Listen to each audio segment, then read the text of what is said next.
I don't even like Eurovision. You don't like I don't Eurovision? get the point of it. It's just a singing contest It's that's rigged, and that's it's it. it's so fun to watch people do crazy things. It's a singing contest where people do fun, creative things, and Laureen wins Yeah, every time. that's the part I don't like. That Mhm. it's rigged. Yeah.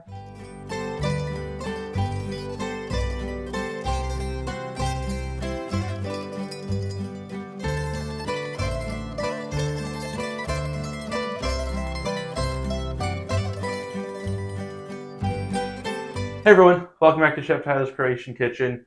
Since Easter is coming up, I thought we'd start to make some Easter breads, and today we have Sirnica. Sirnica is maybe a little contentious in its naming. On the coast, you'll call it Sirnica, but if you refer to Sirnica here in Zagreb, they will think of something completely different, specifically burek sa sirom. And saying that is probably angering a bunch of people in Bosnia because in Bosnia, burek is only made with meat, and if you say burek sa sirom, it doesn't make any sense. It would mean like you get burek with meat and then they have cheese on the side. But I don't really care about any of that because my family's Dalmatian, so we're going with sirnica, which is the Easter bread. Sirnica inland will be called pinca, so it does exist elsewhere. It's just on the coast they call it sirnica. No one really knows where the name sirnica comes from in regards to this bread because the word sir means cheese, so sirnica would imply that it has cheese, which it does not. Theories exist that maybe in the past it did involve cheese, and as time went on, the cheese fell out, but the name stayed the same. But really, we don't know. This is a traditional Easter bread from Dalmatia, so it's going to be sweet and it's going to be eggy, and it's really, actually, really nice. I wish we actually made it in the U.S. We don't. No one that I'm aware of in the diaspora has made sirnica. One of my cousins did last year for the first time, and she was all excited about it. So I think it's one of those things that people just left here. I don't know why though. It's actually really amazing, and it's nice to have a little bit like little piece after a meal, something nice and sweet, but not overly sweet. My recipe here does not involve raisins, but if you want, you can use raisins. Before you use the raisins, just put them into a bowl, top it up with rum, and then let it start to reconstitute until they swell up, and then you add it into the batter with everything else. We're not doing that because I don't like raisins. Same reason we didn't put raisins into the fritole back over during Christmas. So that's everything I have to say about sirnica. So let's get into the ingredients. Like I said, you could use raisins, but we're not using raisins. What you need is 500 grams of all-purpose flour, 125 grams of sugar. You can add a little bit more into the batter if you want it sweeter. You need 100 milliliters of milk, 100 grams of butter at room temperature, a pinch of salt, the zest of 1 lemon and 2 oranges. I've already zested these since we're doing this a little bit out of order. You need 4 eggs, 2 of them whole, plus 2 egg yolks, and 1 egg white we'll keep to the side to use as an egg wash during the baking. We have 1 packet of vanilla sugar. You don't have vanilla sugar, just add 8 grams to your total sugar, so that would be 133 grams, plus 1 to 2 teaspoons of vanilla extract. And 1 packet of instant yeast. You don't have to use instant yeast, you could use fresh yeast, you could use active dry yeast, but those you do have to proof or bloom before using it. Instant yeast you don't, and that's why I like using instant yeast. I'm going to mix everything together with a hand mixer using the spiral attachment. If you have a stand mixer, you can go ahead and use that as well, but use the dough hook there. If you don't have a stand mixer, I have no place to put it, but I would like one in the future if I move somewhere bigger. This recipe makes 2 loaves. Of course, double, triple, however much you want for how many loaves you'd like. I find 1 loaf is good for about 3 people, 2 people if you're kind of hungry. Right, that's all the ingredients. I'll just push everything out of the way, grab a bowl, and we'll start to mix the dough. Making the sirnica is pretty easy. We're just going to put everything directly into the bowl. Okay, I have our bowl, and I have a scale. I'm just going to put the bowl right onto the scale first and tare it in this way. We can measure very precisely. So first we have 500 grams of all-purpose flour, and tare it again. It's good to tare in between each addition of your ingredient to make sure that you're getting the most accurate measurement. So we have 125 grams of sugar. Next up, we'll do the eggs. So we need in total 4 eggs. 2 of them are going to stay whole, and 2 we only need the egg yolk. The other 2 egg whites that are left over, 1 we're going to save for later, and we're going to do an egg wash in the last 10 minutes of baking, And the other one really has no use in the recipe. So here are eggs. One, the first two. So now we're left with the 2 egg whites, one of which we'll save for the egg wash. Well, since I have the microplane in hand, we'll just go ahead and add the zest of 1 lemon. I've seen people say you're supposed to do it this way, and then you see how much comes in, but I don't think it matters which way you're doing it. Claire Saffett does it this way, so if she does it this way, I think it's fair for me to do it this way as well. Then we also have the zest of 2 oranges. Get all out of the microplane into our batter. There we go, being church bells again. Do a small pinch of salt, using fine salt because it's easier to mix in with everything. Coarse salt, you'll end up with grains of salt in there, and you don't want to taste that at the end. You need 100 grams of room temperature butter. I'm going to cut this into smaller cubes just to make it easier to blend in to the dough. Anything extra off the bottom? Oh, that was amazing. Trick shot. Now we'll do 100 milliliters of milk. This scale is also nice in that I can set it to milliliters of milk. Actually, I have it on water right now. Milliliters of milk, and it'll do it by weight. It's quite nice. Except if I overpour, I won't be able to take it out. That's the risk. But I'm willing to take these risks. We have 2 tablespoons of rum. Sorry, 2 tablespoons. Lastly, we have 1 packet of vanilla sugar and 1 packet of instant yeast. Vanilla sugar, if you don't have vanilla sugar, Zed sub for 1 to 2 teaspoons of vanilla and add in 8 extra grams of sugar. So we'll just add those directly in. And it's really easy, just everything goes directly into the bowl. There's no need to pre-mix anything else. Except for if you're not using instant yeast, you will need to proof or bloom the yeast beforehand. Instant yeast is nice because you don't have to worry about proofing it beforehand. I did look it up. Proofing and blooming are both correct. But I like proofing, so that's what I'm going to say. Halen can keep her South African slang. Now that everything's in the bowl, I removed it off the scale. I'll take our hand mixer and mix everything together. You want to mix until the dough forms into a mass and is no longer sticky.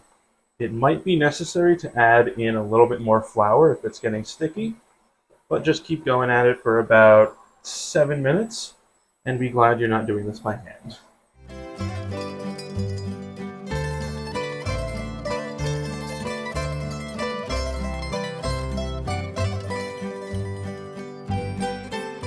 And if you can touch it, poke it, and your finger comes out clean, you know you're done. So let it sit for a few minutes while the oven heats up. If your house is already really warm, you can just leave it at room temperature to double in size. If your house is not so warm like mine, I'll put it into the oven. I'm going to set the oven to about 90 degrees centigrade, that's 200 Fahrenheit. Put the batter in, and then after about a minute of it being at temperature, we'll turn it off and leave the oven shut, and that will help it rise a little quicker. About 45 minutes till it doubles in size. So after the dough has risen, we'll take it out of our bowl and put it onto a lightly floured surface, which is way too close to the flour. I did not plan this through, but we're going to power on through. And I promise you there's dough in here. I know you're looking at the back, but I have to see what I'm doing to get it off. And here we go. Yay, dough's coming out. And what I'll do is I'll just cut this directly in half. It might stick a little bit to your work surface, but that's what we have the flour for. Once you have your dough and it's been floured, just take the sides, kind of bunch it all up into the center, drop it down, and roll around. And that should seal off the bottom. You have a nice little dough ball as such. And then we'll just take the dough ball and place it onto our sheet of baking paper as such. Both our loaves on our paper. I'm going to put this back into the oven to proof some more. Remember, just a little under 100 centigrade or 200 Fahrenheit. And we need to let it double in size.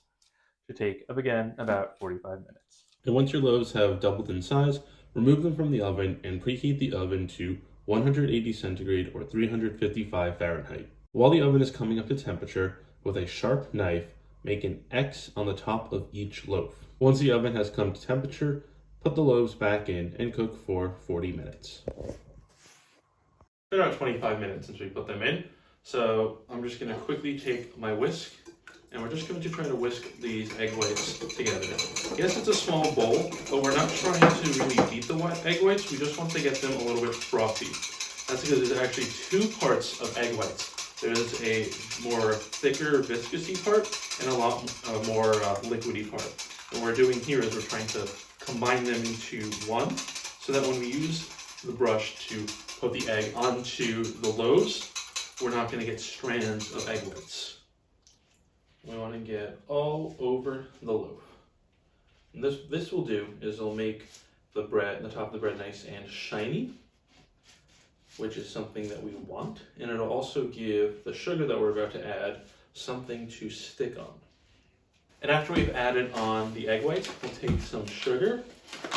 We'll just take a handful and do it from the top, go all around the side of the loaf. I'm using regular crystal granulated sugar. However, if you want to use some bigger pieces of sugar, some like corns of sugar, go ahead and use that as well, but I think this is a little bit better. I don't like having a huge rock of sugar to bite into. And after we have coated our loaves with the egg whites and sugar, we'll just put them back into the oven for another 10 minutes or until the egg white has set. And after a further 10 minutes, pull the sirnica out of the oven and let rest. I'm not letting it rest. Part of the fun is burning your mouth while tasting. One of these is going to Kaylin's boyfriend, and the other one I'm going to keep. So I'll take this one. As you can see, it has a very nice cross on it. And now with our knife, we'll cut into it.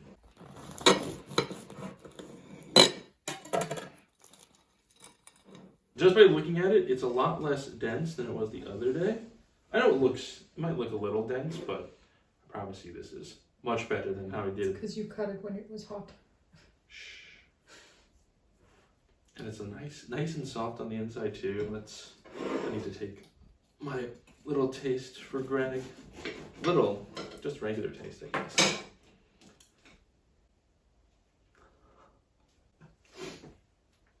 I'm going to burn my mouth, but it's okay.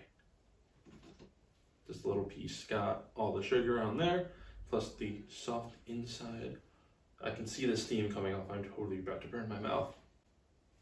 It's part of the fun.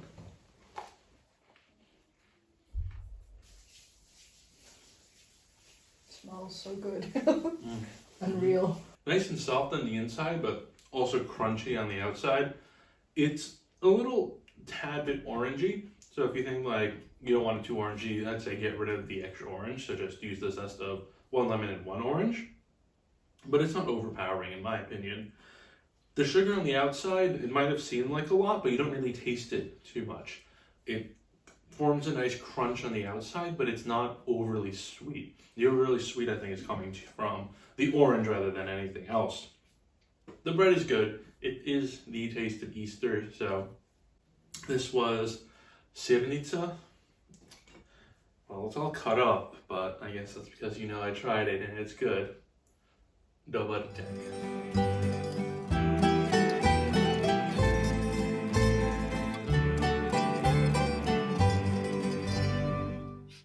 This is so much better than the cheese grater I was using before. Mm-hmm. That's why it was so expensive. I guess so. I paid for quality. It was also made in the US, which is It's a bold statement. I said what I said. I mean, I was also technically made in the US, and I turned out fine, I think.